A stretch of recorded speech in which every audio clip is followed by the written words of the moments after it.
मंदिर की घंटियों की मधुर आवाज पूरे घर में गूंज रही थी। माँ दुर्गा के भोग की खुशबू आंगन में फैली थी और हर चेहरे पर खुशी थी। लेकिन इस सुखद माहौल के बीच एक तूफान आने वाला था। कुंडे ने आहाना को भांग पिला दी और धीरे धीरे आहाना बेहोशी की हालत में जाने लगी। किसी ने सोचा भी नहीं था कि जिस पर वह सबसे ज्यादा भरोसा करती है, वही उसके खिलाफ सबसे बड़ा खेल खेलेगा। मंदिर में आरती के दौरान अचानक हांडी गायब हो गई, जिसमें माता रानी का भोग रखा गया था।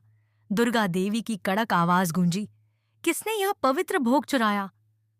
पूरे घर में सन्नाटा छा गया और शक की निगाहें एक दूसरे पर टिक गईं। तभी आहाना बोली, माँ, यह काम पोल्टू का है।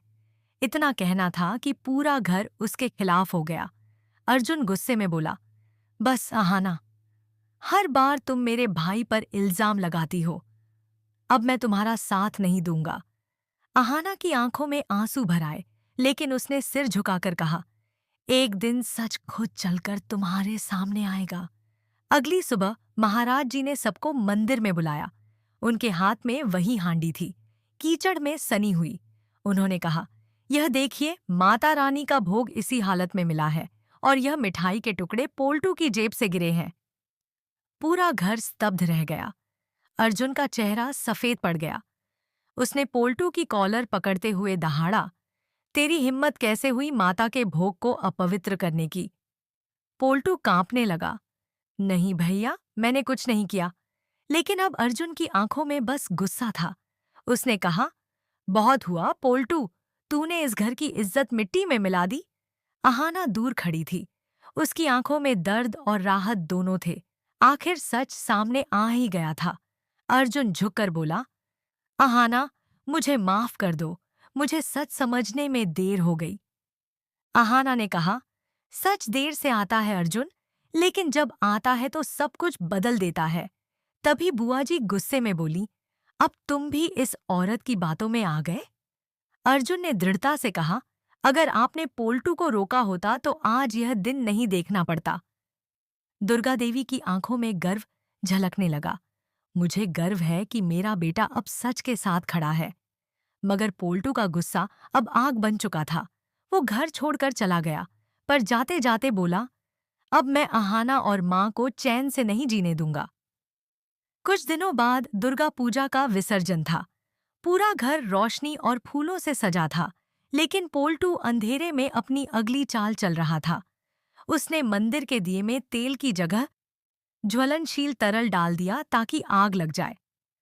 आहाना ने यह देख लिया और दौड़कर उसका हाथ पकड़ लिया। रुक जा पोल्टू, तू क्या करने जा रहा है?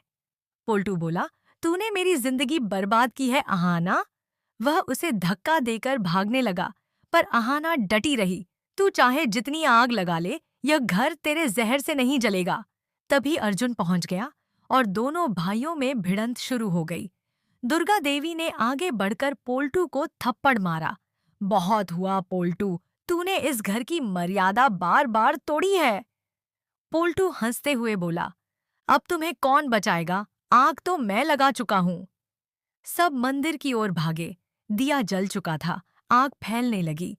आहाना ने बिना सोचे पानी की बाल्टी उठाई और सारे दिए बुझा दिए।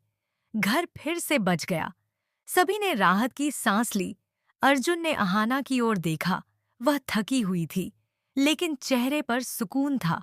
उसने कहा, अब इस घर को बचाना सिर्फ मेरा नहीं, हम सबका फर्ज है। दुर्गा देवी ने आशीर्वाद देते हुए कहा, अब यह घर फिर से उजाला देखेगा। लेकिन दूर अंधेरे में पोल्टू की आंखों में फिर वही जलती आग थी। यह खत्म नहीं हुआ। आहाना, अब खेल शुरू होगा। क्या आहाना फिर से पोल्टू की साजिश से अपने घर को बचा पाएगी? आपका क्या मानना है? क्या सच हमेशा जीतता है या कभी-कभी उसे वक्त की जरूरत होती है? अगर आप भी आहाना की हिम्मत और सच्चाई पर गर्व करते हैं, तो कमेंट में लिखिए, जय आहाना।